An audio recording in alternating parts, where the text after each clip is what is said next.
السلام عليكم، اخباركم يا شباب.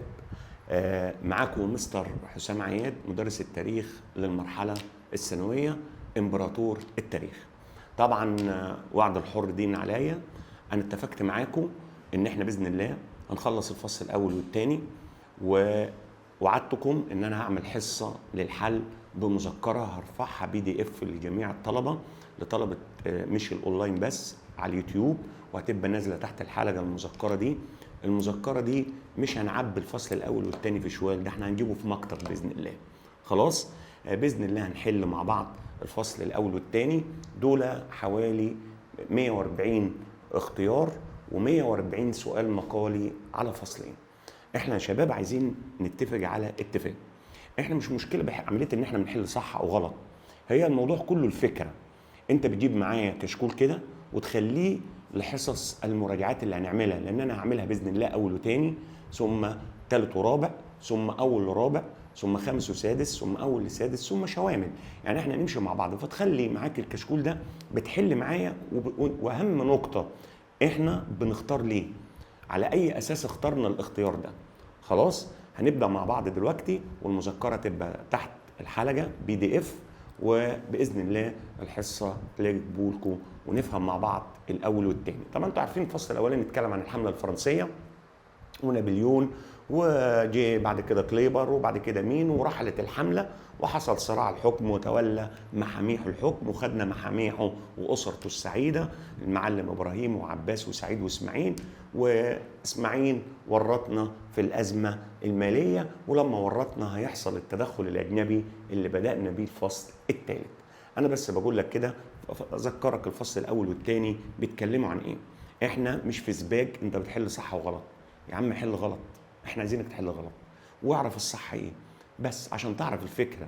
لان انتوا يعني الغلط المستمر، الطلبه على طول بعتالي على الواتس: يا مستر بنحل غلط، احنا مذاكرين بس مش بنعرف نحل. عادي، انت حليت 3-4 مرات غلط، خامس مره تبقى صح. انت مش من اول مره يعني، هو النظام بعمليه تكرار وعايز طولة نفس. انا بقرا الفصل واطبق عليه، مره اغلط مره صح، الامور بتمشي مع بعض. تمام، هنبدا مع بعض. طبعا اسئله الاختيار من متعدد اللي احنا هنبدا بيها الحصه. طيب، السؤال الاولاني بيتكلم بيقول ايه؟ يمكن ان نستنتج ان الحمله الفرنسيه على مصر كانت، بيقول لك الحمله الفرنسيه على مصر دي كانت ايه؟ 1. هل بناء على تحالفات دوليه، ولا رد فعل فجائي من نابليون، ولا تكرار لخطط قديمه، ولا تدل على ان نابليون غير قارئ للتاريخ؟ لو انا استخدمت سياسه الاستبعاد، رقم ج ودال بره الموضوع خالص. هي مش رد فعل فجائي، ولا ان نابليون ما جراش التاريخ.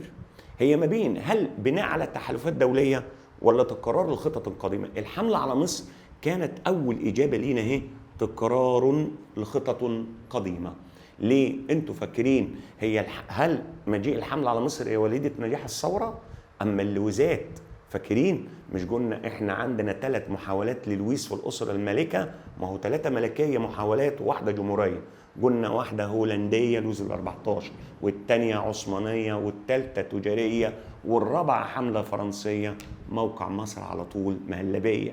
يبقى الحمله جت مش رد فعل فجائي لتكرار لمحاولات قديمه. تمام. تاني اختيار بيقول لك ايه؟ هرب المماليك الى الصعيد، وكان اول رد فعلهم هم، انتوا فاكرين المماليك هربوا للصعيد لما محمد علي خد الزعامه الشعبيه وراح حصروا بيوتهم. اول رد فعل ليهم ايه؟ هل اقامه حكم مملوكي في الصعيد، ولا مهاجمه القاهره مقر الحكم، ولا السيطره على الملاحه في النيل، ولا استعاده قواتهم العسكريه؟ وعايز اول رد فعل. طبعا اول رد فعل ليهم لما هاجموا القاهره، مهاجمه القاهره مقر الحكم. لما بدأ محمد علي أول خطر سياسي تعرض ليه المماليك لما هاجموه في الجيزة وطردهم إلى صعيد مصر. طيب، السؤال الثالث بيقول: اتجهت تجارة مصر نحو البحر الأحمر أواخر القرن ال18 وأوائل القرن ال19 نتيجة لأسباب إيه؟ اللي خلى مصر اتجهت ناحية الشرق؟ هل لأسباب سياسية، أيديولوجية، اقتصادية، عسكرية؟ طبعا أنا أستبعد فكري الأيديولوجي، وأستبعد السبب السياسي. هل هو السبب اقتصادي ام عسكري؟ هو اللي سبب عسكري. ليه؟ لما الانجليز حطموا الاسطول الفرنسي وحاصروا مياه البحر المتوسط، فاضطر الفرنسيين، واول من فكر في ذلك نابليون.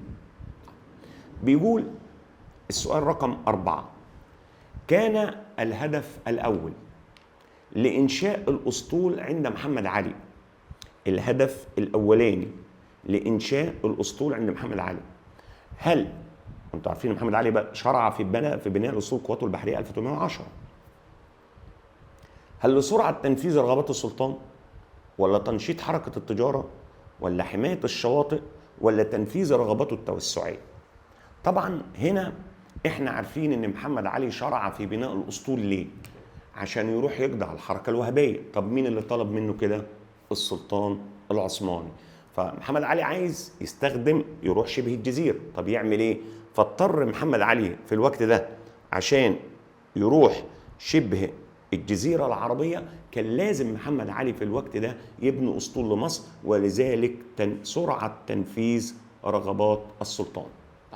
بيقول لك هناك علاقة بين كل من سياسة مينو التشريعية وسياسة إسماعيل في شرق أفريقيا. هي علاقة، بصوا يا شباب، احنا عايزين نعرف التشريعية القضاء. انتوا عارفين ان مينو في الوقت ده في القضاء كان بيعمل ايه؟ لغى مبدأ الدية. إسماعيل في شرق أفريقيا كانت القبائل بيدفع لها دية. يبقى العلاقة هنا علاقة ايه؟ متناقضة. احنا عارفين ان إسماعيل في القضاء الراجل كان القبائل الفجيره اللي مش قادره تدفع دي حقنا لدماء اللي احنا لينا دور اجتماعي هناك، بينما مينو لغى المبدا ده. طيب رقم 6 بيقول لك هناك ارتباط بين الحمله الفرنسيه على مصر وبلاد الشام. هل الحمله الفرنسيه راحت الشام، هل للتطور السياسي خارج مصر اثناء الحمله، ولا التطور الاقتصادي، ولا التطور الاجتماعي، ولا التطور العلمي؟ طبعا التطور الاجتماعي والعلمي بره اللعبه. هل هو تطور اقتصادي ام تطور سياسي؟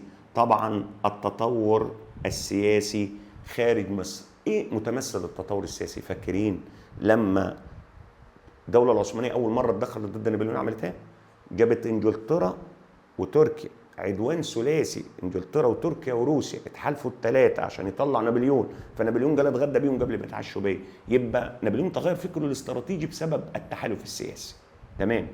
طيب بيقول ساعدت حروب شبه الجزيره العربيه في اتساع مجال مصر. انت عارفين شبه الجزيره الحروب الوهابيه اللي راحها ابراهيم بن محمد علي. هل اتسعت مصر طبيعيا ام حيويا ام اقتصاديا؟ طبعا حيويا واقتصاديا بره اللعبه. هل هي طبيعي ام سياسي؟ طبعا اتجه زياده مجال مصر السياسي. طب احنا اخترنا ليه السياسي؟ لان اصبح لمصر وجود سياسي لما السلطان العثماني عطى ابراهيم بن محمد علي واليا على جده، وعطى محمد علي شيخ الحرم المكي. احنا قلنا السلطان حب يتبع مع محمد علي سياسه طبطب ودلع. طيب 8 بيقول ايه؟ اجعل اعدائك اقرب اليك من اصدقائك. طبق محمد علي هذه المقوله معه، يعني انا جرب عدوي احسن من صديقي. هل مع العثمانيين ولا الزعامه ولا الانجليز ولا المماليك؟ طبعا الاجابه هنا تستبعد الزعامه. الانجليز هو عثمانيين ومماليك مع المماليك. امتى؟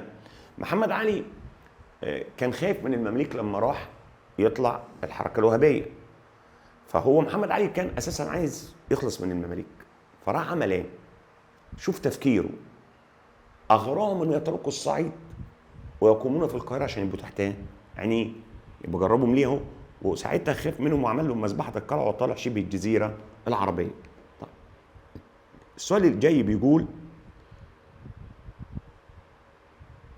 في عهد سعيد باشا، في عهد سعيد باشا تم إنشاء مجلس خاص عرف باسم كومسيون مصر، والذي تشابه لحد ما مع أحد المجالس القضائية التي أنشأها محمد علي. طيب خلي بالكم محمد علي دي، هل هي جمعية الحقانية؟ بره الموضوع، لأن جمعية الحقانية كانت أيام سعيد مجلس أحكام. مجالس أقاليم محاكم قضائيه ولا مجلس التجار؟ طبعا هنختار هنا مجلس التجار، اللي هو مجلس التجار. ليه بقى يا شباب؟ الكومسيون ده بيفصل في جميع القضايا اللي رفعها الاجانب على المصريين ما عدا العقاريه والملكيه. تمام. طب ما هو محمد علي عمل مجلس التجار يفصل في القضايا اللي رفعها الاجانب على المصريين والاهالي مع بعضهم. المهم ايه؟ وكان في تشكيله عدد من الاجانب. زي موضوع ايه المجالس اللي عملها سعيد، كان يشبه محمد علي مجلس التجار لان كان في تشكيله عدد من الاجانب. تمام. هنبدا بعد كده السؤال رقم 10. بيقول لك ايه؟ احد فئات الشعب المصري التي لقت عدم اهتمام من الدوله اتجهت الى مسارات خاطئه، ولكن نجح محمد علي في توجيههم الى المسار الصحيح. في ضوء العباره اختر الفئه المقصوده. في فئه كانت ماشيه غلط ومحمد علي وجهها صح. مين الفئه دي؟ هل هي التجار ام عمال الصناعه ام الاعيان؟ طبعا هتستبعد التجار والاعيان. هل هم عمال الصناعه بتاعت اشجارهم ولا البدو؟ طبعا يا باشا البدو احنا قلنا كانوا ماشيين في مسار خاطئ قبل محاميحهم. كانوا بيعملوا غارات ايام قبل مجيء الحمله الفرنسيه على التجاره، كان احد اسباب تدهور التجاره. جه نابليون راجل اعطاهم حق تشريعي، محاميحه اعطاهم حق اقتصادي لما اعطاهم ارض واسعه في نطاق الابعديات، لما اعطاهم استقروا في المدنيه، فئه مهمشه خرطهم في المجتمع. تمام. طيب بيقول رقم 11 ايه؟ وقع علماء فرنسا في خطأ اثناء وجود الحمله الفرنسيه. علماء فرنسا وقعوا في غلط اثناء وجود الحمله، ولكن استطاعوا تدارك الخطأ واصلاحه. في عصر مين؟ هل يعني هم كانوا واقعين في غلط ايام الحمله وتداركوه في عهد مين؟ طب ايه الغلط اللي كان ايام الحمله؟ ان هم توقعوا خطأ ان البحر الاحمر اعلى من البحر المتوسط، ما عملوش فكره قناه السويس. يبقى انت عرفت الاجابه كده. يبقى في عهد خلفاء محمد علي ايام عمك مين؟ سعيد ازبكيت، اللي هو سعيد مكرون، فاكرين؟ لان هو اللي اعطاهم شروط امتياز حفر قناه السويس. طيب بيقول عند المقارنه في وضع مصر الميزان التجاري لمصر في عصر محمد علي ووضعه في عهد خلفائه، تكون المقارنه في صالح محمد علي، وذلك لأنه كان في حالة، احنا اتفقنا ميزان المدفوعات اللي قلنا محمد علي كان ميزته انه كان رأى ان الدولة القوية تزيد صادراتها عن وارداتها. يبقى هنختار له هنا كان في حالة محمد علي حالة مين؟ الفائض. اريحك بحاجة، مفتاح ليك اهو. شوف يا جماعة، ميزان المدفوعات في مصر محمد بس اللي حقق فائض، من بعد كده ما شفناش تحت رجلينا، كله عجز في ميزان المدفوعات بسبب القروض. 13 بيقول أكثر حروب محمد علي زمنا وكانت لتحقيق مكاسب سياسية واقتصادية عسكرية حروب. هو عايز حرب خاضها في فترة قليلة. طبعا احنا لو مسكنا الحروب، المورة من 21 ل 28 ما تمشيش، الجزيرة من 11 ل 19، الشام من 31 و 38 واتجددت. يبقى ما قداميش الا اخواتنا في السودان الشقيقة. ليه السودان الشقيقة من 20 ل 22؟ لأنها كانت قبائل بسيطة. بيقول 14 تعرضت بلاد الأناضول لهجوم محمد علي من الناحية. محمد علي فاكرين لما راح الشام خد عكا دمشق حمص، وصل إلى أدنى اللي هي قطنة. أدنى دي جنوب تركيا اللي هي شمال سوريا. يبقى هو يتعرض لبلاد الأناضول من ناحية الجنوب، لأنه هو هيجوله من قطنة دي لأدنى جنوب تركيا، جنوب هضبة الأناضول. 15 تم إلغاء ضريبة الدخولية بموجب. طبعا أنا أول حاجة فاكرين أنتوا لما سقط الاحتكار الزراعة في الأول وجعت. جه سعيد عمل إيه لما نار الاحتكار؟ ألغى ضريبة الدخولية بمقدار 12% على المبادلة. فسعيد اللي حصلت في الحصادات فنشط التجارة، خفف العبء. يبقى نقول بموجب هل قانون المقابلة، بلطلمان، العمد، اللائحة السعيدية. اللائحة السعيدية نسبة لمين؟ لعمك سعيد. طيب بيقول لك خلي بالك لدي، حدث فراغ سياسي في مصر. هو عايز من سنة 98 إلى توليد خورشيد.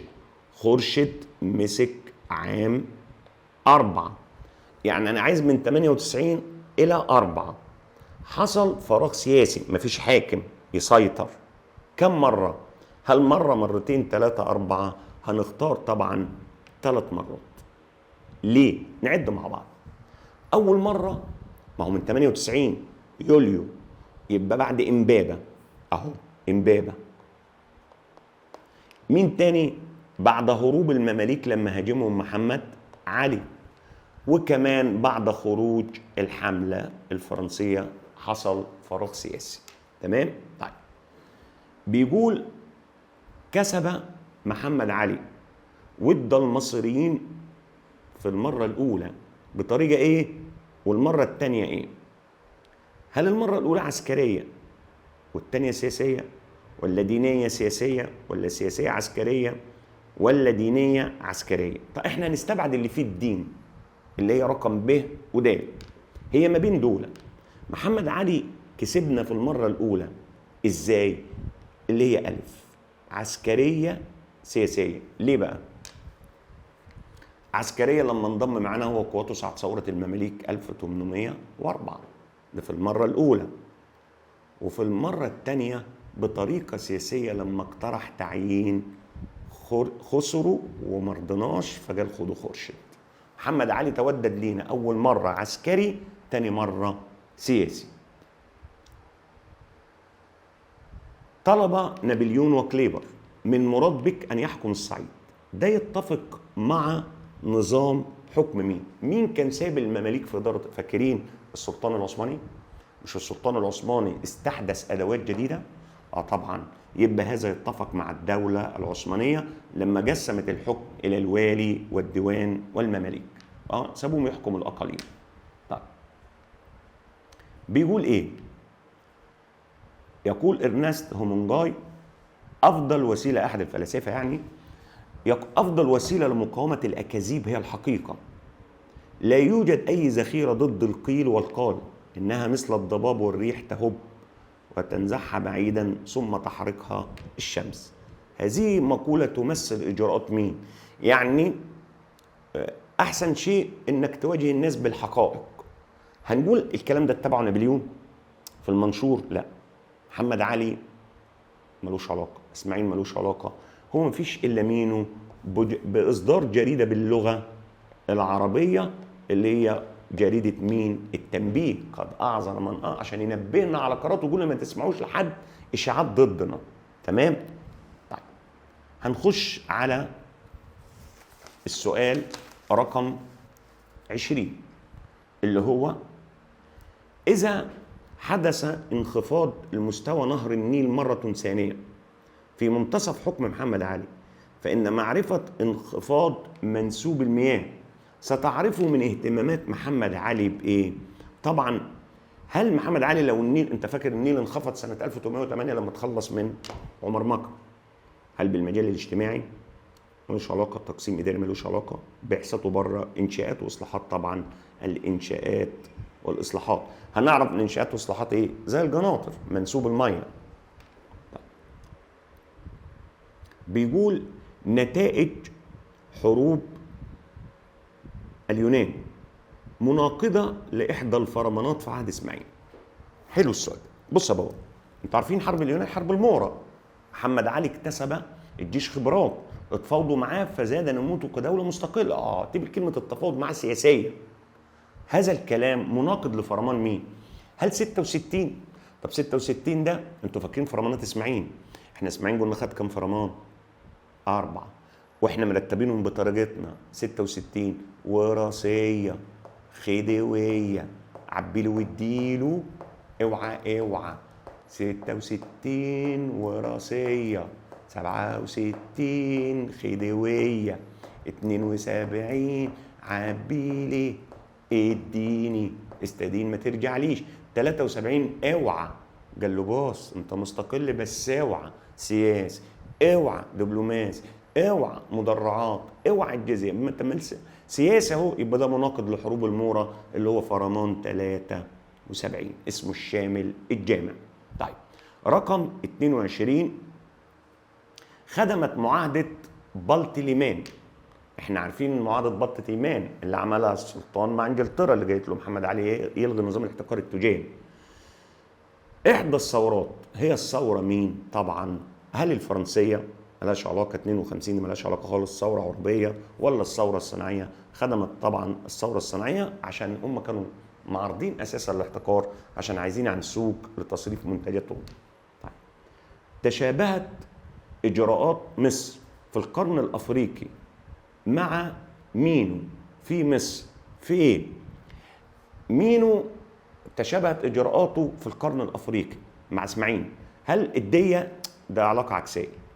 هل القوميه الصناعيه؟ مش عايز اسمها كده. ولا انشاء محاكم لكل طائفه؟ لا، هو التواصل مع شبه الجزيره العربيه. ما تنساش ان مينو نابليون اول من نشط، فكر في تنشيط التجاره، ومينو اول من نفذ لما نابليون كان اتصل بشريف مكه، ومينو نشط التجاره عبر البحر الاحمر زي ما اسماعيل نشطها بالنقل والمواصلات من مواني سواكن لجده الى مصوع، ومن سواكن الى السويس. طيب استفادت التجاره العالميه من محمد علي. يعني رقم 24 بيقول استفادت التجاره العالميه من محمد علي، ويرجع هذه الاستفاده الى تجاره. هل حرب السودان لها علاقه بالتجاره؟ حروب اليونان؟ لا. مين بقى؟ حروب مين اللي ليه علاقه استفدنا منها؟ شبه الجزيره العربيه، لان محمد علي كان في الوقت ده انشا اسطول حربي ثم اسطول تجاري. طيب بيقول انطلقت جيوش محمد علي، انطلقت الى قلب الدوله العثمانيه من هل الحدود الشرقيه للدوله العثمانيه، ولا الحدود الغربيه، ولا الجزر المصريه في البحر المتوسط، ولا تخوم سوريا الشماليه؟ تخوم يعني حدود. احنا اتفقنا ان محمد علي انطلق من الاناضول، لما راح ادنى يبقى الحدود الجنوبيه لهضبه الاناضول اللي هي شمال سوريا، يبقى تخوم شمال سوريا، لانه وصل لغايه سوريا من فوق. ما هو شمال سوريا هو جنوب تركيا، يبقى تخوم سوريا الشماليه. طيب السؤال رقم 26 بيقول ظهر تناقض موقف شبه الجزيره العربيه بالنسبه للحمله الفرنسيه، وظهر ذلك من خلال في موقف لشبه الجزيره متناقض: مسانده الصعيد، ولا ثوره القاهره الاولى، ولا مسانده الصعيد وتواصلها مع نابليون، ولا ثوره القاهره الثانيه؟ طبعا ثوره القاهره الاولى والثانيه مستبعدين. هل مسانده الصعيد والتواصل مع مينو، ولا مسانده الصعيد والتواصل مع نابليون مكه؟ دي طبعا رقم ج. ليه؟ موقف شبه الجزيره كان غريب شويه، كانوا واقفين مع وجه جبلي ضد نابليون، في الوقت نفسه بيتصلوا بنابليون. صوت المصلحه يعلو صوت المعركه. تمام؟ طيب تيجي للسؤال رقم 27 بيقول ايه؟ الصوره تمثل احدى اختصاصات احدى الجمعيات التي انشئت في عصر اسماعيل، وهي بص يا شباب، هو بيعمل ايه؟ بيجيب لك كتاب من بعض الائمه التشريع. احنا عارفين عندنا 4 مذاهب: الامام ابو حنيفه، الشافعي، احمد بن حنبل، الامام مالك.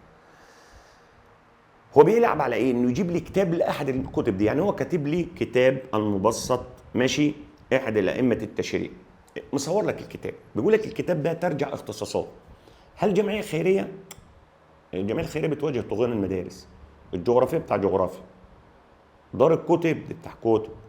جمعيه المعارف، لان الجمعيه دي انشئت سنه 68، طبع وتاليف امهات الكتب في اللغه والادب والتاريخ والفقه اللي هم الفقهاء. تمام؟ استند محمد علي لقوه الزعامه الشعبيه لتحقيق اهدافه. محمد علي كان بيستند للزعامه عشان يحقق هدفه. هل مره، ولا 2، ولا 3، ولا 4؟ طبعا محمد علي استند للزعامه الشعبيه 3 مرات. طب نعد مع بعض. اول مره لما كانوا هينقلوه الى جده. تاني مره موضوع سالونيك. ثالث مره الزعامه استند لقوتها لتحقيق اهدافه، حمله فريزر، لما قاوم معانا حمله مين؟ فريزر، عشان يحقق اهدافه. تمام؟ طيب هنخش بعد كده على السؤال رقم 29 بيقول ايه؟ يتضح ان تشكيل وبناء القوى الاجتماعيه عصر محمد علي يرجع لعوامل ايه؟ محمد علي، فاكرين انتوا القوى الاجتماعيه؟ محمد علي قوه اختفت وقوه ارتفعت. اختفى المماليك والزعامه والتجار، ارتفع شأن العيان والبدو والصناع. يبقى محمد علي يستند الى عوامل اقتصاديه، اللي هو خفى قوة واظهر قوة نتيجة الاحتكار يعني. يتضح ان تعديلات محمد علي للتقسيم الاداري في مصر، انتوا عارفين ان محمد علي حول مصر من 16 اقليم ل7 مديريات متساويين المساحة عشان يوزع الاعباء. يبقى ده نوع منين؟ من المساواة، عشان يوزع الضرائب على الكل بالتساوي. طيب، ارتبطت توسعات محمد علي الخارجية بعلاقات تكاملية مع، خلي بالك السؤال ده جميل، بيقول ايه؟ علاقات محمد علي بره بعلاقة تكاملية مع مين؟ هو الكتاب كاتب ايه؟ ان توسعاته بره في السودان والشام هي الظهير للحكومة في القاهرة، يعني حكومته المركزية. يبقى من الكلام ده هل توسعاته تنظيماته سياساته ولا حكومته المركزية؟ طبعا الظهير له حكومته المركزية. يتضح أن المجلس العالي في عصر محمد علي كان يمثل سلطة. فاكرين انتوا المجلس العالي؟ ما محمد علي بدأ بدون عالي، مجلس مشورة ثم مجلس عالي لما اتسعت شؤون الدولة 34. ده كان سلطة زي يشبه مجلس الوزراء. أول ما أقول مجلس الوزراء، ما هو تشريعي يا تنفيذي. التشريعي مجلس النواب، يبقى ده تنفيذي. طيب. بيقول ارتبطت أهداف محمد علي في تأمين استقرار أحوال مصر الداخلية بحروبه في محمد علي أمن واستقرت أحوال مصر الداخلية بحربه في الحجاز ولا السودان ولا اليونان والشام بره الموضوع، ما بين الحجاز والسودان. طب هو أمن وضعه داخليا عن طريق بلاد حملاته في الحجاز لما راح الحركة الوبائية، لما عمل مذبحة القلعة. تمام؟ طيب. بيقول إن يتضح رقم 34 يتضح أن تغيير لقب حاكم مصر المرة الأولى في العصر الحديث منحه مزايا. طب أنا تغير لقب حاكم مصر، فاكرين إحنا الفرمانات وراثية 66 خديوية عبيله واديله اوعى اوعى، يبقى هو خد لقب خديوي، يبقى ده مرتبط إنه يدير البلد بالبضائع والجمارك، يبقى مرتبط بإصلاحات اقتصادية. طيب، تشكلت مظاهر السلطة السياسية في عصر عباس وسعيد. عباس وسعيد متأثرين بإيه؟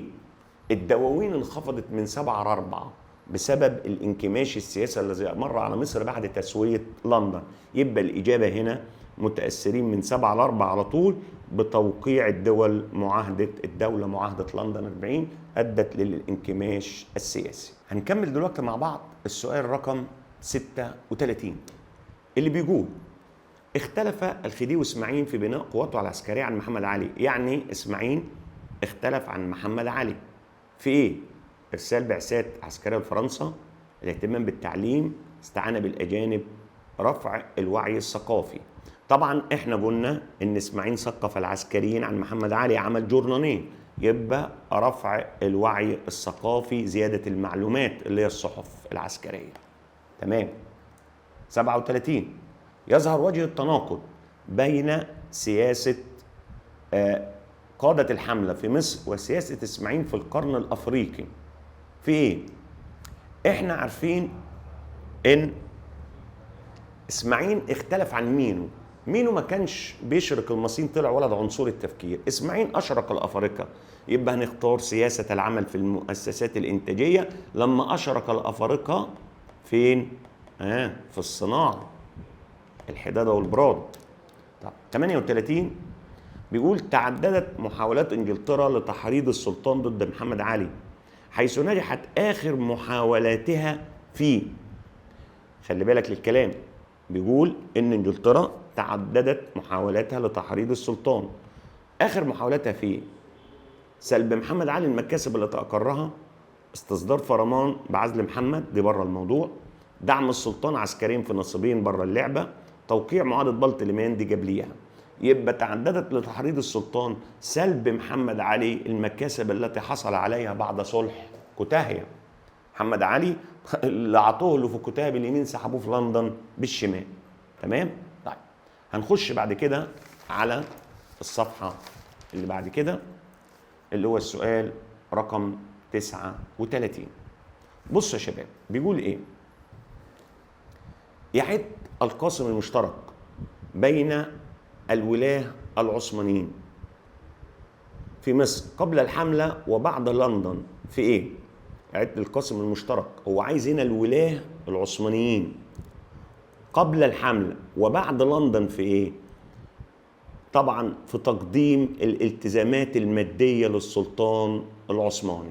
انتوا عارفين ان الولاة قبل الحملة كانوا بيبعتوا هدايا ورشاوى للسلطان وجزية، وبعد طبعا معاهدة لندن ربطنا ان احنا ندفع جزية سنوية للسلطان.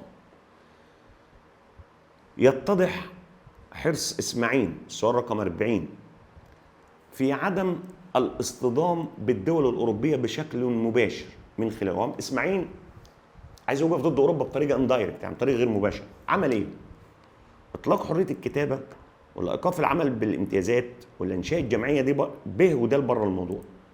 هننشر الثقافه ولا اطلاق حريه الكتابه؟ طبعا اطلاق حريه الكتابه والصحف. اخوانا ما تنسوش اسماعيل مكسور عينه بالديون، لان اسماعيل ما يقدرش يلوك، مش هيقدر يقف ضد التدخل الاجنبي، لان كل شويه يقولوا هات الفلوس اللي عليكم يا عيلة واطية ونصابة. فاسماعيل مش قادر، فسلط عليهم الصحفيين، استخدمها كظهيرا شعبيا. تمام يا بهوات؟ طيب بص يا حبيبي، بيقول تعد الشرارة التي حركت الدول الأوروبية للتدخل ضد اسماعيل. أوروبا شعرت إن اسماعيل ده راجل فيري دينجرس، خطير. إمتى؟ لما توجه للسيطرة على منابع مين؟ النيل. لما اتجه جنوبا إلى الحبشة، ما هو بدأ يشعروا بأن اسماعيل ده راجل خطر، لأنه أعاد لأذهانهم خطورة مين؟ جده محاميهم. عايز تهده هات له جده. طيب 42 عمل نابليون على تطبيق أسس الديمقراطية في مصر من خلال اختيار. نابليون ده كان راجل ديمقراطي حرية عن طريق اختيار طبعا أعضاء الديوان العام والهيئات القضائية. طب ليه؟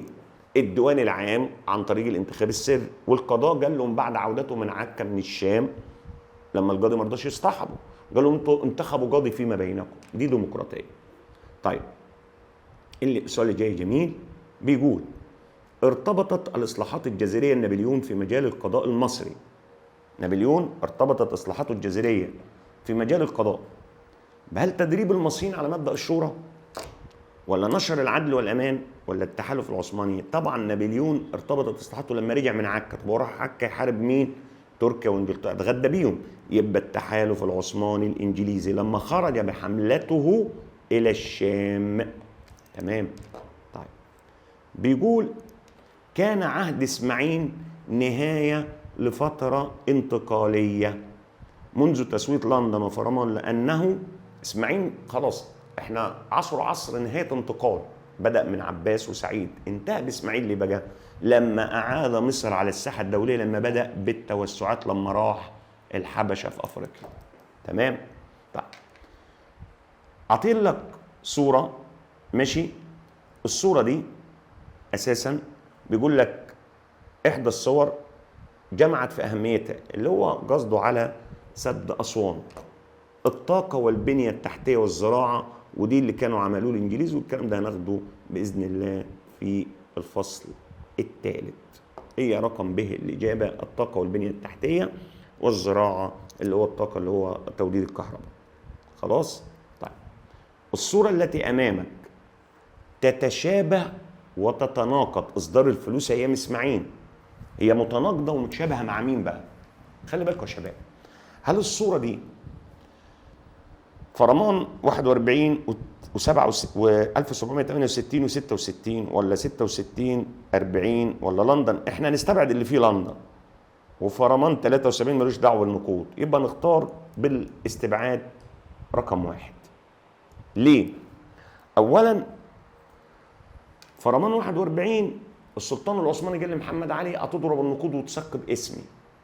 علي بيك الكبير 68 استغل علي بيك الكبير حرب روسيا وتركيا وطبع الفلوس، وفرمان 66 قال له يا سمعه انت تكون تطبع النقود باسمك. يبقى متشابه ومتناقض مع 41 و68 و66. خلاص. هنبدا بعد كده السؤال رقم 47 في الاختيارات، بيقول استجاب محمد علي لشروط تسوية لندن 40 نتيجة: هل اشتعال المعارضة، هزيمة الجيش في الشام، اعلان السلطان العثمان، اتفاق فرنسا. جيم ودال بره الموضوع خالص، سياسة الاستبعاد. احنا هنا هنختار رقم واحد اللي هي ألف، اشتعال المعارضة. ايه قصده على اشتعال المعارضة داخل حدوده؟ ثورة أهل الشام. ما هو محمد علي ما كانش موافق على لندن في البداية، فرنسا ورطته، قلت له أنا معاك وبتاع ودبست وأنا ما وقعتش على المعاهدة. فلما فرنسا تخلت عنه وقلت له محاميحه أنا في الخلعون وأنت في السلكون أسألك الرحيل. وأهل الشام صاروا ضده إن هم كانوا كارهيننا رغم الإصلاحات عشان كنا فرضين عليهم التجنيد الإجباري وجامعين السلاح. فاشتعال المعارضة تعود على بلاد الشام. طيب، نتج عن شعور إسماعيل كلمة بوطأة يعني بقوة التدخل الأوروبي في شؤون مصر. إسماعيل شعر بأنه أساسا الأجانب خنيجة، فعمل إيه؟ طبعا لسه جايلها لك أنا منح حرية الإبداع والكتاب للمؤلفين، اللي رقم واحد، لأنه هو آمن بحرية الصحافة زي ما قلت لكم، ما كانش يقدر يلك عشان الديون. ترتب على فشل بريطانيا في تحقيق أهدافها 6. طبعا فشل بريطانيا 6 اللي هو كانت هتنجل محمد علي ساعة سالونيك لما ضغطت على السلطان. الإجابة رقم 1 اللي هي إعادة ترتيب علاقاتها وتنسيقها مع المماليك لما بعتت حملة فريزر. السؤال رقم 50: حاول إسماعيل الحد من ازدواجية الثقافة عن طريق الجمعية الخيرية الإسلامية لمواجهة طغيان الأجانب.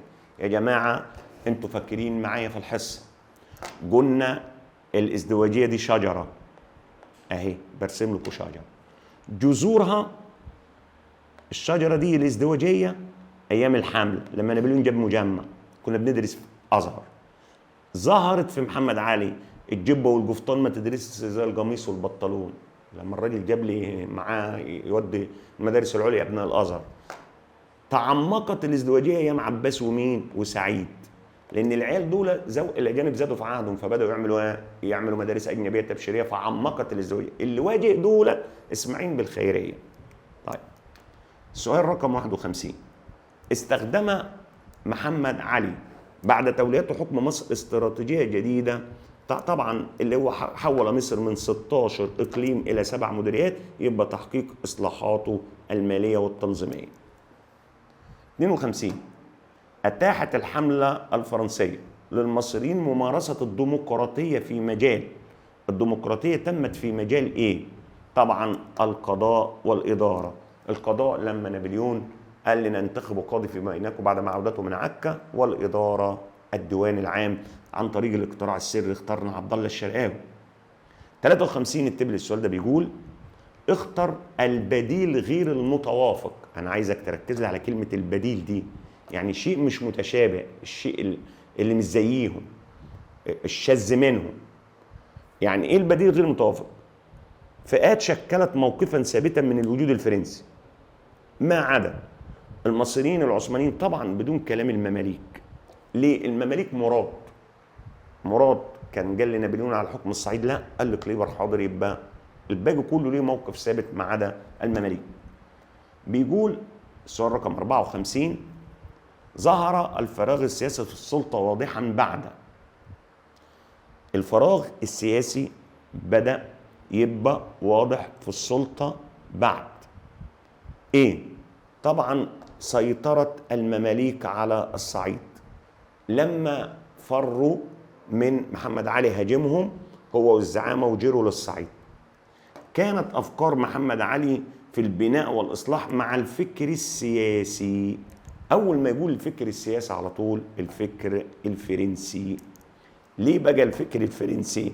فاكرين احنا قلنا نابليون في الحكم قال انا احكم البلد حكم مطلق زي المماليك والعثمانيين، بس امسك العصايه من النص طبقا الفكر الاصلاحي والتجديد، ان انا اخد دواوين استشاريه مقلدا للحمله الفرنسيه.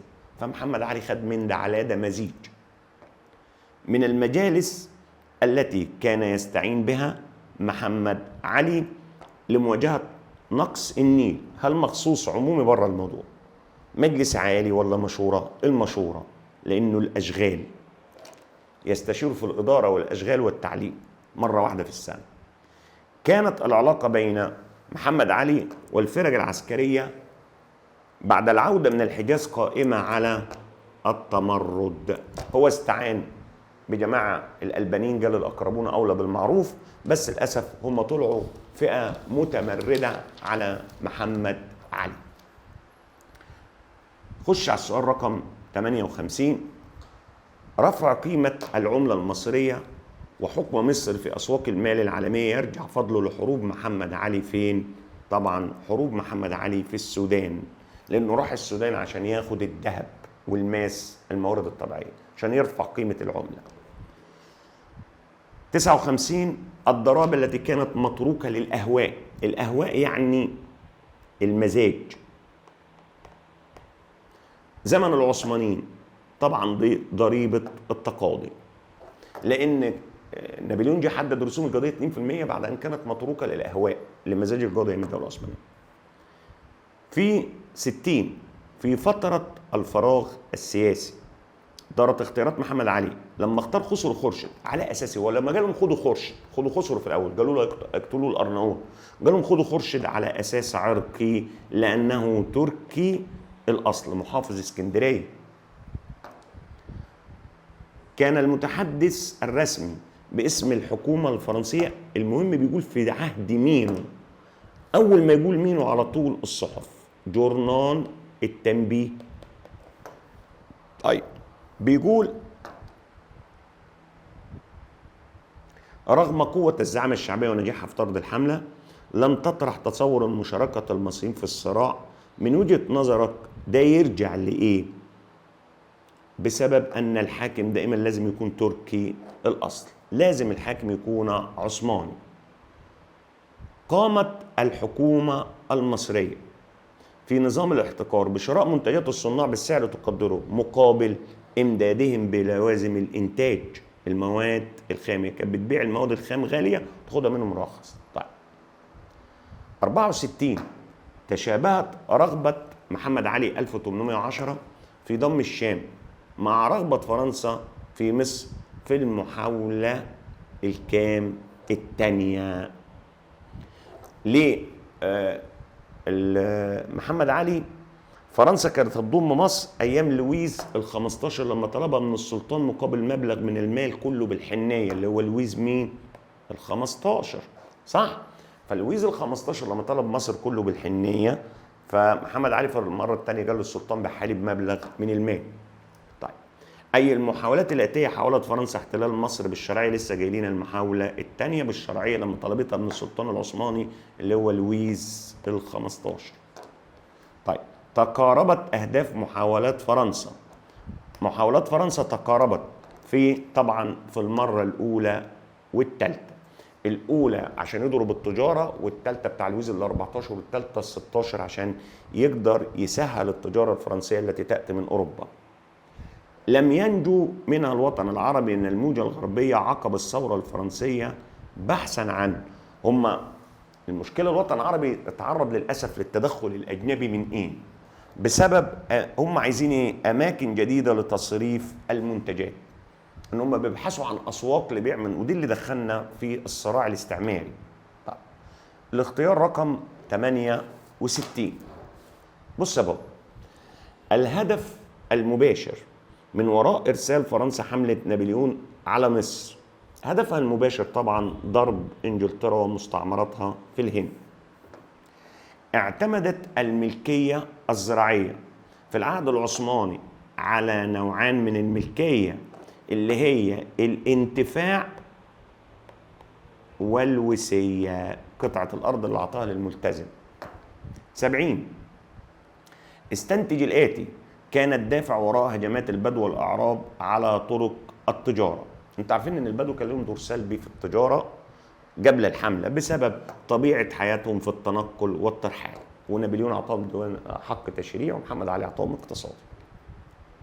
طيب 71 ضعف اقتصاد مصر أمام الاقتصادات العالمية، كان وراءه. ليه الاقتصاد المصري كان ضعيف في الاقتصاد العالمي؟ يبقى هنقول ضعف الصادرات. مشكلة الدولة العثمانية مفيش إنتاج تصدر. طب تمام. لم يستفد أهل مصر من إصلاحات الحملة الصحية، ما استفادش إلا مين؟ شمال طبعا مصر. أنت عارف في شمال مصر كان نابليون بيعمل محاجر في القاهرة والعريش ودمياط واسكندرية. اتبع نابليون نفس أسلوب الدولة العثمانية في الجانب الإداري. لما أنشأ ديوان الأقاليم. أنت عارف إن الدولة العثمانية كانت بتترك المماليك يحكموا الأقاليم، ونابليون عمل كده، أنشأ ديوان الأقاليم. طيب. قامت مشاجرة بين عيلتين في إحدى قرى الصعيد. كانوا يتجهوا لمين أيام نابليون؟ طبعا ديوان الأقاليم يمنع المشاحنات بين القرى، سلام اجتماعي، اللي كان بيعمله إسماعيل بس في القرن الأفريقي عن طريق الداية. 75 من إصلاحات نابليون التي تحقق التعايش السلمي بين المواطنين، نفس الكلام، ديوان الأقاليم يمنع المشاحنات. أثناء ثورة القاهرة الثانية استطاع كليبر أن يخمد ثورة الصعيد. هو ضرب بحر البولاك دمرها. يبقى الصعيد عن طريق لما قال له مراد احكم الصعيد يبقى الدبلوماسية. طيب بيقول 77 لكي تستطيع الصمود والانتصار عليك تحويل كل ما يحيط بك إلى خدمة أهدافك واستقلال مميزاتك وتسخيرها لتغريد أهدافك. أي الآتية تبع هذه العبارة؟ طبعا مقاومة أهل الصعيد لما استغلوا الطبيعة الجغرافية بتاعتهم قدروا بيلبط في القصب، ماشي، اللي هو مقاومة الوجه الجبلي. هنبدأ بعد كده المذكرة. السؤال رقم 78. كانت الحملة الفرنسية على مصر أن تعيد لمصر مكانتها التجارية وإحياء تجارتها مرة أخرى، ولكنها بسبب فشلت. ليه؟ شوف يا بابا، بيقول كانت الحملة الفرنسية أن تعيد لمصر مكانتها التجارية وإحياء التجارة الخارجية مرة أخرى، ولكنها فشلت في تعيد لمصر مكانتها التجارية، فشلت في الأخطاء الهندسية، اللي هو لما فشلوا في فكرة حفر قناة السويس. تمام؟ طيب 79 عمل نابليون على قرار الأمن الاجتماعي في ربوع مصر في أنحاء مصر عن طريق طبعا ديوان الأقاليم يمنع المشاحنات بين القرى. العين بالعين والسن بالسن والبادي أظلم، وتحياتنا لجعفر أبو العمدة. من خلال هذه المقولة أي موقف خداه المصريين من خلال ثورة القاهرة الأولى لما غزينا حاكم مش هم أعدموا لنا محمد قريم، رحنا احنا غزينا دي بوي اسم حاكم ثورة القاهرة الأولى اللي هو الحاكم الفرنسي. فر مراد إلى الصعيد بعد إمبابة، ولم يفر إبراهيم مع إبراهيم والولي العثماني للشام. يرجع ذلك لإيه؟ يعني مراد نزل عند إخواتنا البعضة في الصعيد تحت، لا، عشان إيه؟ رغبته في استكمال المقاومة. سؤال 82 بعد وفاة شيخ البلد محمد أبو الدهب كانت مصر عرضة للأخطار الخارجية. ليه؟ ليه مصر كانت عرضة للأخطار الخارجية؟ بسبب انقسام صفوف المماليك ما بين مراد بك وإبراهيم بك. 83 بالرغم من محاولة نابليون خداع الكثير من أجل الوصول أهدافه، يمكن القول أنه كان أكثر وضوحا مع، حلو السؤال ده، نابليون أكثر وضوح مع مين؟ في المنشور. مش جاي أخلصكم من ظلم المماليك وأعمل حكومة أهلية، يبقى كان واضح مع المماليك إن أنا جاي أضربكم أنتوا. طب تمام. 84 حاول السلطان إعادة نفوذه على مصر عقب الحملة بهدف. السلطان احنا عارفين ان بعد خروج الحمله حصل صراع بين كام قوه؟ 3 اتراك مماليك انجليز، يبقى حب يرجع لها ابقاء مصر تابعه للدوله العثمانيه الشرعيه، قال لك احنا الحكام شرعا. 85 في سياسه السلطان لاعاده السيطره اتبع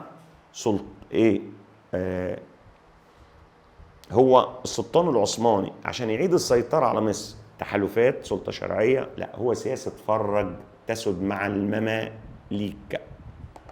لان هو السلطان العثماني اللي اتلسع في الشوربه، هو جرب قبل كده علي بيكا الكبير فحب يخلص منه. المماليك عندهم طموح سياسي. تلكأت انجلترا في الخروج عن مصر بهدف سياسي عسكري، طبعا سياسي انها تساعد المماليك وتأمن تجارتها في الهند. هو مش جايب اقتصادي، يبقى نختار هنا سياسي. 87 كان العامل الاقوى من وراء ضعف المماليك يرجع الى ايه سبب ان المماليك كانوا ضعاف؟ هل تباين علاقتهم مع الانجليز، ولا قوه الدوله العثمانيه، ولا التحالف العثماني، ولا كلمه الاستقطاب السياسي؟ هي عيب المماليك استقطابهم ان هم كانوا مكسومين وفي ناس كانوا متحالفين مع قوى خارجيه. السؤال رقم 88.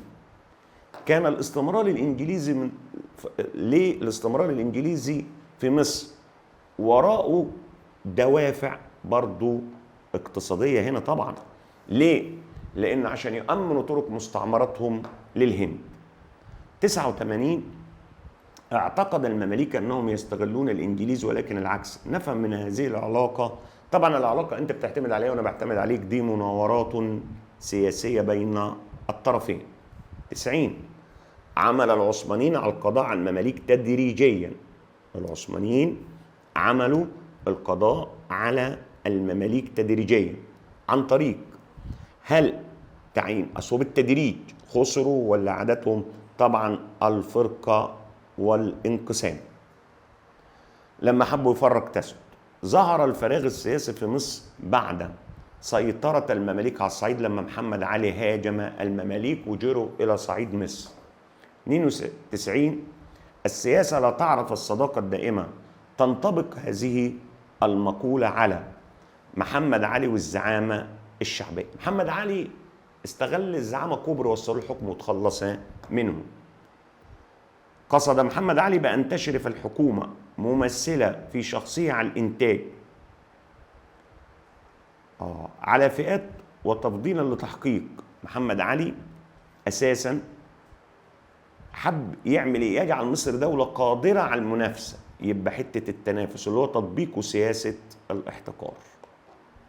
إن العدو إن أبدى لك مسالمة إذا رأى منك فرصة وسبع من جهة نظر محمد علي ينطبق هذا المعنى. ومحمد علي كان خايف من مين؟ يستغلوا إنه يتفرغوا السلطة طبعا المماليك، وراح عمل لهم مذبحة القلعة. 95 الحفاظ على الأمن الإقليمي لدى مصر أثناء حكم محمد علي ساعد على الحفاظ على أمننا الإقليمي، اللي هو إصدار حركة التجارة، اللي هو القضاء على حركة القراصنة في البحر الأحمر. فاكرين محمد علي لما طهر البحر؟ تماشت أفكار محمد علي في البناء والإصلاح مع الدواوين الاستشارية اللي مقلدا الحمل. 97 تأثرت محمد علي بإنشاء الدواوين. محمد علي فكرة الدواوين تأثر بها بالنظام الحكم الأوروبي اللي هي الحملة الفرنسية. هيئة استشارية لأمور التعليم، طبعا ده ديوان المشورة، لأن المشورة ده كان مرتبط بالتعليم. طيب هنخش على رقم 99. بص يا شباب، أنشأ محمد علي المجلس العالي وجعل له سلطة طبعا مين؟ تنفيذية. قلنا ده يشبه الآن مجلس الوزراء، 2 من الأعيان و2 من رؤساء الحسابات. السؤال رقم 100. أحد الهيئات القضائية التي أنشأها محمد علي وارتبطت بسياسة الاحتكار هو مجلس التجار، لأنه ده بيفصل في القضايا اللي رفعها الأجانب على المصريين، يبقى ارتبطت بسياسة الاحتكار اللي هو مجلس التجار. ده السؤال رقم كام؟ 100.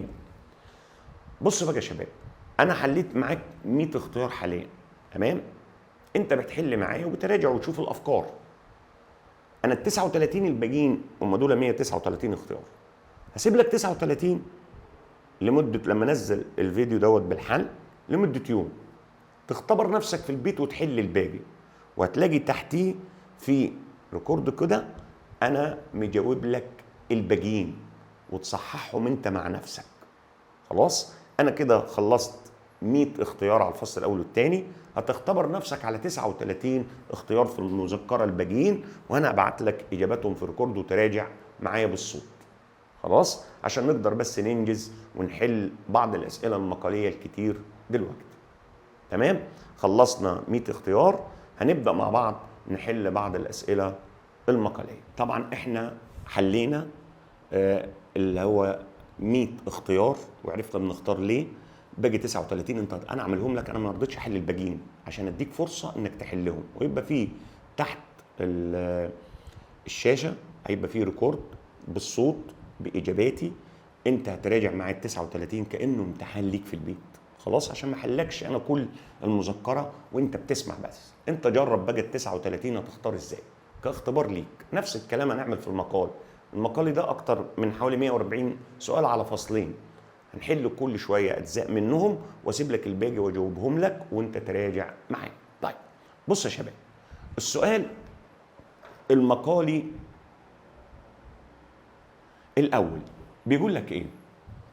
الاسئله المقاليه: دلل تاريخيا على صحه العبارات الاتيه. طبعا لغايه دلوقتي عيد طالب ثانويه عامه يا مستر، هو دلل تاريخيا انا عايز تواريخ؟ لا، اثبت صحه العباره، اديني دليلك.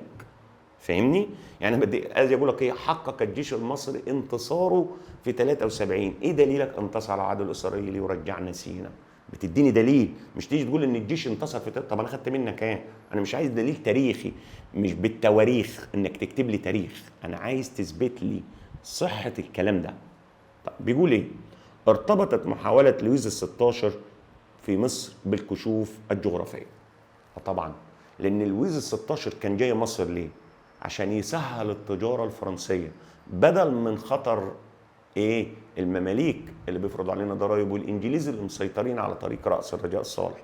هو كل الفكره ان لويس ال16 مرتبط بالكشوف ليه؟ اقول له جاي يسهل التجاره الفرنسيه بدل من الدوران حول طريق راس الرجاء الصالح. طيب 2، كان الاسطول الانجليزي دورا في مجيء الحمله الى مصر. بص يا بابا، لما قامت الثوره الفرنسيه، مش فرنسا كسبت اعدائها ما عدا انجلترا لقوه اسطولها، ففكرت في ضربها في مكان اخر. 3، تباين موقف المماليك من وجود الحمله. احنا عارفين، خدنا رقم 1 2 ادي 3. تباين موقف المماليك، كلمه تباين يعني اختلف. طبعا احنا عرفنا ان المماليك كان نابليون عرض على مراد يحكم الصعيد، قال له لا، وقال لكليبر حاضر حتى لا تعود مصر للدوله العثمانيه. ماشي، يبقى تباين موقفهم من عرض حكم الصعيد. 4، بيقول لك ان تكوين الديوان العام يتطابق مع رؤيه نابليون في الاتصال بالمصريين. هو نابليون يا بابا كان غريب عن المجتمع، فقال خير وسيله عشان اقرر سياستي في الحكم اتصل بالطبقه الوسطى، لان لهم مكانه مرموقه عند المصريين وعن طريقهم اقرر السياسه التي تصلح لحكم مصر. 5، هنا لم يلتزم الملتزم، كلمه الملتزم نسينا في الكتابه، بالضرائب المقرره على الفلاحين، لانه كان بياخد اتاوات خارج الضريبه. 6، اشترك كل من المماليك والانجليز في تهديد التجاره الفرنسيه عقب الثوره. احنا لسه جايين لما قامت الثوره الفرنسيه، ازاي المماليك والانجليز؟ المماليك كانوا بيفرضوا ضرائب باهظه على التجاره الفرنسيه، والانجليز سيطروا على طريق راس الرجاء الصالح. 7، ارتبط الوضع السياسي لمصر في النصف الثاني بالعلاقات الخارجيه للدوله العثمانيه. طبعا الحرب بين روسيا وتركيا استغلها علي بيكا الكبير وانفصل بمصر عن الدوله العثمانيه. احنا عارفين علاقه روسيا في المنهج، بتخاصمني حبه وتصالحني حبه. يعني احنا لو مسكنا روسيا دجت في تركيا 68، علي بيكا الكبير استغلها، اتصالحت مع روسيا 1800، بدات ساعه 1799 لما كان يرسل نابليون حملته على الشام، بدات تتحالف مع السلطان العثماني عقب صلح قوتاي اتفاقيه سريه، دجت في تركيا من 53 ل 56 حرب القرم. العلاقه لا تمضي على وتيره واحده، بتخاصمني حبه وتصالحني حبه. طيب 8، حدث ما كان يخشى نابليون من ضرب انجلترا في عقر دارها ولكن في مكان اخر لما جه مصر، لما حطموا له الاسطول في موقعة ابو قير البحريه. 9، تبلور مكانة الطبقة الوسطى في عهد الحملة الفرنسية. احنا قلنا نابليون كان حريص التواصل بالطبقة الوسطى، لهم مكانة مرموقة عند المصريين، وعن طريقهم يقرر السياسة التي تحكم، ومن هنا أنشأ الدواوين. نجحت الحملة الفرنسية في ربط العلم بالاقتصاد، اللي هو لما حبوا يستخدموا فكرة توصيل البحرين اللي هو الأحمر بالمتوسط وفشلوا. 11 اختلفت دولة علي بيك الكبير عن دولة محمد أبو الدهب. طبعا علي بيك الكبير كان عايز يستقل عن الدولة العثمانية، بينما محمد أبو الدهب حكم تحت سيادة الدولة العثمانية. تباين موقف روسيا من الدولة العثمانية أواخر القرن ال 18. لسه جاي لك روسيا تبان، بس هو محدد القرن ال 18 ليه؟ هتقولوا بص يا مستر، أولا روسيا كانت بتحارب تركيا 1768، علي بيك الكبير انفصل، وروسيا تحالفت مع تركيا وانجلترا لإخراج نابليون من الشام. سؤال رقم 13 كان التضامن العربي فعالا في مواجهة الحملة في مصر، اللي هو أثناء التضامن العربي واجه الحملة على فكرة مرتين، مرة في الوادي الجبلي ومرة لما سليمان غز كليبر، سليمان حلب بتاع سوريا. 4 لم تمضي العلاقة بين الإنجليز والمماليك على وتيرة واحدة بقى. طبعا إنجلترا تساندت المماليك، ولما لقت السلطان تقرب إلى فرنسا خلاص خافت ان تعود العلاقات بين تركيا وفرنسا، فتخلت عن تأييدها للمماليك وقالت له ماليش دعوه بيكم، خليكم تحت سياده الدوله العثمانيه. 15 كان للفرمان 1806 اثار ايجابيه سلبيه. طبعا الايجابي تمسك قوه الزعامه الشعبيه وتمسكوا بمحمد علي لما السلطان كان هينقلوا لسالونين، اظهر مدى قوه الزعامه. ولكن سلبي ده اغضب انجلترا من السلطان وارسلت لنا حمله فريزر. سؤال رقم 16 لم تكن سياسة محمد علي التوسعية السبب الوحيد لعداء أوروبا له. هو التوسع مش السبب بس، ما تنساش سياسة الاحتكار، لأنه أغلق، هو كان حجر عثرة أمام الرواج الأوروبي. 17 ساهمت إنجلترا بدور قوي في سقوط دولة محمد علي. لما محمد علي انتصر في نصيبين للأسف تدخلت إنجلترا وفرضت عليه تسوية مين؟ لندن، وعقدت تسوية لندن التي أدت إلى انهيار الرابطة العربية. 18 تم الربط بين البحر الأحمر والمتوسط بطريقتين مختلفتين بعد سقوط الاحتكار. طبعا لما عملنا قناة السويس ولما اسماعيل نشط التجارة في القرن الأفريقي. 19 إن نجاح عمر مكرم والزعامة في مواجهة حملة فريزر لم يكن في صالحهم من الناحية السياسية. خلي بالك الحتة دي، لما واجه حملة فريزر 1807 ما كانش صالحهم سياسيا، لأن ده ارتفعت مكانة عمر مكرم بين المصريين، فبدأت النفسنة بقى، فارتفعت مكانته، فأدت إلى بداية الانقسام حول مكانته، وده اللي ساعد محمد علي التخلص منه. 20 تم نقل المعارف الأوروبية في عصر محمد علي بطريقة مباشرة أو بطريقة غير مباشرة. طبعا أولا محمد علي بطريقة مباشرة وكان بيرسل البعثات ويستدعي خبراء من الخارج، وبطريقة غير مباشرة لما استقدم الأوروبيين وعمل ونقل ورفع التطور أشار عليه بمدرسة الألسن. كان بيستدعي الخبراء هنا وبعت رفاعة جاب الألسن بطريقة غير مباشرة. طيب بيقول 21 هنا تم استبدال الحملة الفرنسية عقب خروجها من مصر بأخرى إنجليزية بصورة غير مباشرة، اللي هو لما انجلترا ارسلت حمله فريزر على مصر 7. 22 سؤال كويس. زياده التناقض الفكري والثقافي في النصف الاول من القرن ال19. هنا بقى اللي هو عايز مين يا شباب؟ اوعى تنسى الشجره، ازدواجيه الثقافه والفكر.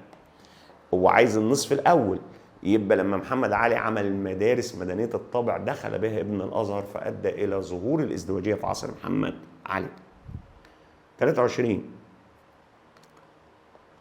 اتخذت فرنسا موقفا متناقضا في النزاع بين الاسره العلويه والسلطان، اللي هو بين محمد علي والسلطان. اولا متناقض ليه؟ فرنسا في البدايه حرضت محمد علي على رفض تسويه لندن، وفي النهايه تخلتا عنه. 24 كان عهد اسماعيل مثالا للديكتاتوريه رغم نهضته. طبعا عصر اسماعيل ده مثال للديكتاتوريه رغم النهضه، لانه رغم انه عمل نهضه علميه كان عامل مجلسين مهمين لا قيمة لهم، مجلس شورى النواب والنظار وكله كان استشاري، ومجلس شورى النواب 66 كان استشاري وليس تشريعي لا يدفع لحكمه رونقا وبهاء. طيب 25 تغير نمط الحياة عند المصريين في عصر إسماعيل. نمط حياتنا اتغير في عصر إسماعيل في إيه؟ الناحية الاجتماعية بسبب أثر الثقافة، بدأنا نأثر بهم بطرق المنازل والمأكل والملبس والاحتفال بالأعياد والمناسبات، اللي هو أثر الثقافة في الاجتماع. طيب السؤال رقم 26 كان لسقوط الاحتكار آثاره السلبية؟ لسه جايلين أثر سقوط الاحتكار. يبقى النهضة الثقافية مع عباس سعيد للأسف زادت المدارس الأجنبية فتعمقت مشكلة ازدواجية الثقافة. سؤال في المقال رقم 27 تأثر الاقتصاد المصري بالعلاقات الخارجية في النصف الثاني من القرن التاسع عشر. هنا على طول الاقتصاد المصري حرب القرم من 53 ل 56 أواخر عباس أوائل سعيد. اشتراك مصر في حرب القرم تقدمت الصناعات الحربية. 28 حمل إتمام مشروع قناة السويس وجهين متناقضا على مصر. طبعا احنا الشروط بتاع الامتياز القناة ضعف الإرادة المصرية ظالمة، ولكنه حمل لنا الخير، زادت أهميتنا التجارية وزاد الدخل القومي. 29 كان لتوظيف محمد علي القدرات العسكرية سببا في كسب ثقة الشعب المصري لما انضم لينا ساعة ثورة 1804 ماشي إلى ثورة المماليك. 30 إن السهم اللي أراد خورشيد أن يصوبه لمحمد علي رد إليه لما استدعى فرج الدولاء وقاموا بالسلب والنهب واجتمعت الزعامة الشعبية. بص يا شباب، أنا دول كام سؤال مقالي 40، أنا جاوبت 30 فأيد بالأدلة، هسيب لك 10 زي الاختيارات وهتلاقي برضو الإجابات تحت الفيديو اللي موجود عندك بالشرح، إجابات باقي المقالي. هناخد السؤال الثاني، أنا سيب لك 10 تحلهم برضو وابعتهم لك. ما العلاقة؟ ما العلاقة اللي هو وجه الارتباط. نحل جزء ونسيب لك جزء عشان أنا عايز أدربك إنك تحل، مش كله تسمعه بس، عشان نشوف أخطائنا وتفكيرك إيه. بيقول ما العلاقة بين القوى العثمانية والتجارة في مصر؟ طبعا للأسف النزاع بين الفرق واضطراب الأمن ده دهورت التجارة الداخلية. ما العلاقة بين روسيا وحملة نابليون على الشام؟ احنا لما عرفنا ان روسيا اتحالفت مع تركيا وانجلترا اضطر نابليون يخرج لهم اتغدى بيهم قبل ما يتعشوا بيا.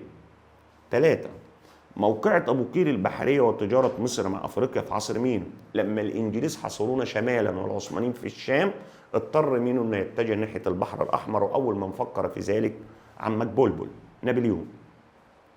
4 شامبليون وعلم المصريات. ما تعرفش إنه طبعا أنت عارف إن شامبليون ده فكر موسى حجر الرشيد وساعدنا على ظهور الكتابة المصرية القديمة. العلم والسياسة زمن الحملة الفرنسية، إن نابليون أنشأ المجمع العلمي ربط العلم بالسياسة، إبداء الرأي للحكومة في المسائل التي تستشير فيه.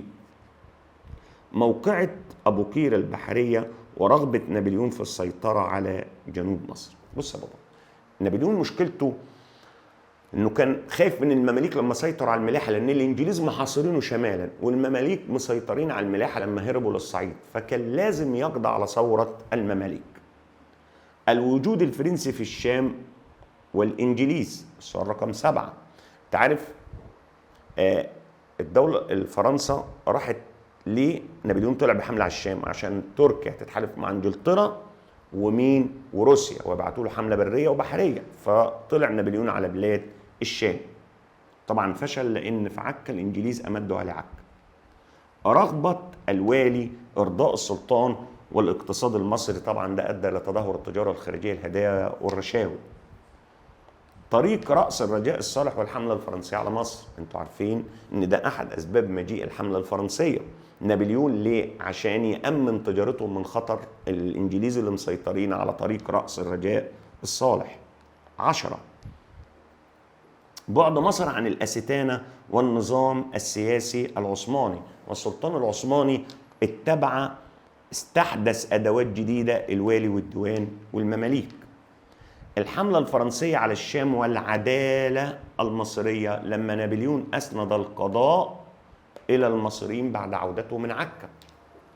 طيب الحملة الفرنسية وصناعة السفن، خلي بالك للسؤال، لأن مينو أعاد ترسانة مراد بك في الجيزة، اهتم بصناعة السفن.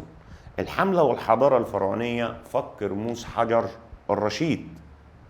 14 العلاقة بين إميان والأحوال السياسية. إخواننا في سؤال حلو اللي هو مع مطلع القرن التاسع عشر تأثرت الأحوال الأوروبية بوضع مصر الداخلي لما إنجلترا وفرنسا تصالحوا بصلح إميان وغادرت إنجلترا السواحل المصرية. 15 الفرق العسكرية والأوضاع السياسية في مصر قبل تولية محمد علي. طبعا فرق الدولاه لما قاموا بأعمال السلب والنهب. أنا حليت لك 15 وجه الارتباط، برضو عايزك باقي الأسئلة هتوصل لك في الإجابات زي ما اتفقنا، لأن دول حوالي وجه الارتباط 40 سؤال، هتحل انت الباقيين وانا هبعت لك الاجابات وتسمعها. في سؤال بيقول لك ما مدى مصداقيه العباره؟ هنحل جزء منه واسيب لك برضو واجب ليك كده تحل عشان ما تسمعش وبس، انت بتسمع جزء وبنطبق انت جزء كانك بتمتحن نفسك. بيقول السؤال الاولاني ايه؟ ظهر التناقض بين موقف الدوله العثمانيه من روسيا. مصداقيه العباره صحيحه لأن كانت بتحارب روسيا وتحالفت مع روسيا لخروج نابليون. إصلاحات نابليون في القضاء لم ترضي المصريين. مصداقية العبارة خاطئة، العبارة دي خاطئة لأن أرادتنا أن نحدد رسوم القضية 2%، أسند القضاء إلى المصريين. 3 من أقوال نابليون أحسن وسيلة للتغلب على الصعاب اختراقها. طبق نابليون المقولة أثناء الحملة مرتين. طبعا مصداقية العبارة دي صحيحة. ليه؟ نابليون لما نزل للوجه الجبلي ولما طلع بلاد الشام. 4 فشلت القوات الفرنسية في مصر في هزيمة النصب الحربية التقليدية. مصداقية العبارة خاطئة لأنهم هزموا المماليك اللي بيستخدمون في شبرخيت وإمبابة النظم العسكرية القديمة. 5 أحدثت الحملة الفرنسية تطورا واضحا في نظام شمل كل أنحاء مصر. غلط، لأن الشؤون الصحية شملت شمال مصر فقط، محافظات الوجه البحري. 6 ساهمت السياسة العثمانية في تقدم الزراعة. بالعكس، ساعدت على تدهور الزراعة، قاس الفلاحين، إهمال شؤون الري من ضريبة الالتزام. 7 أثرت الامتيازات الأجنبية على التجارة في مصر. طبعا مصداقية العبارة صح لأن الامتيازات جعلت الأجانب يسيطرون على التجارة الداخلية. 8 تبنت الدول الأوروبية مبادئ الثورة الفرنسية. مصداقية العبارة خاطئة، ده عارضوا الثورة خوفا على عروشهم وتسرب آراء ومبادئ الثورة. 9 كان أول محاولات فرنسا لغزو مصر في العصر الحديث لتحقيق أهداف عسكرية. طبعا مصداقية العبارة خاطئة لأن أول محاولات لضرب التجارة الهولندية لويس ال14.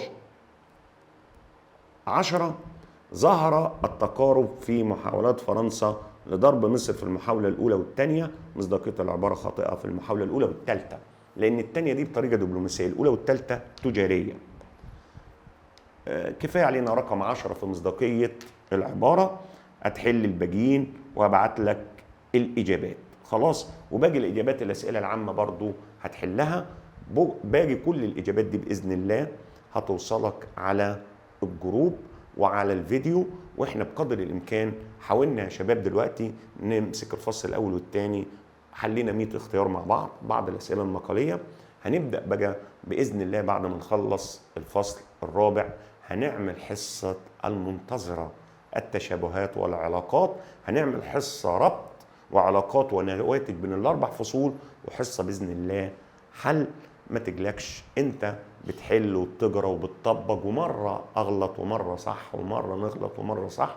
العمليه عايزه طولة نفس يا شباب، الموضوع ما تتسرحش، النظام ده عايز طولة بال خلاص. واحنا دايما مع بعض، واي اسئله بتبعتها للجروب انا هرد عليك، واللي ملحقش معانا انه يشترك اونلاين الارقام عندك واتصل بفريق العمل وهم معاك، وفي فرصه كبيره ليك لسه بدري. اتصل بفريق العمل وهم يقولوا لك تشترك ازاي، وكل اللي فات هيبعتوه لك منذ ان بتبدا بدايه الاشتراك معاهم، وشد حيلكم وما تنسوش انتوا مع الامبراطور، هخليك تطلع من التاريخ دكتور. والسلام عليكم.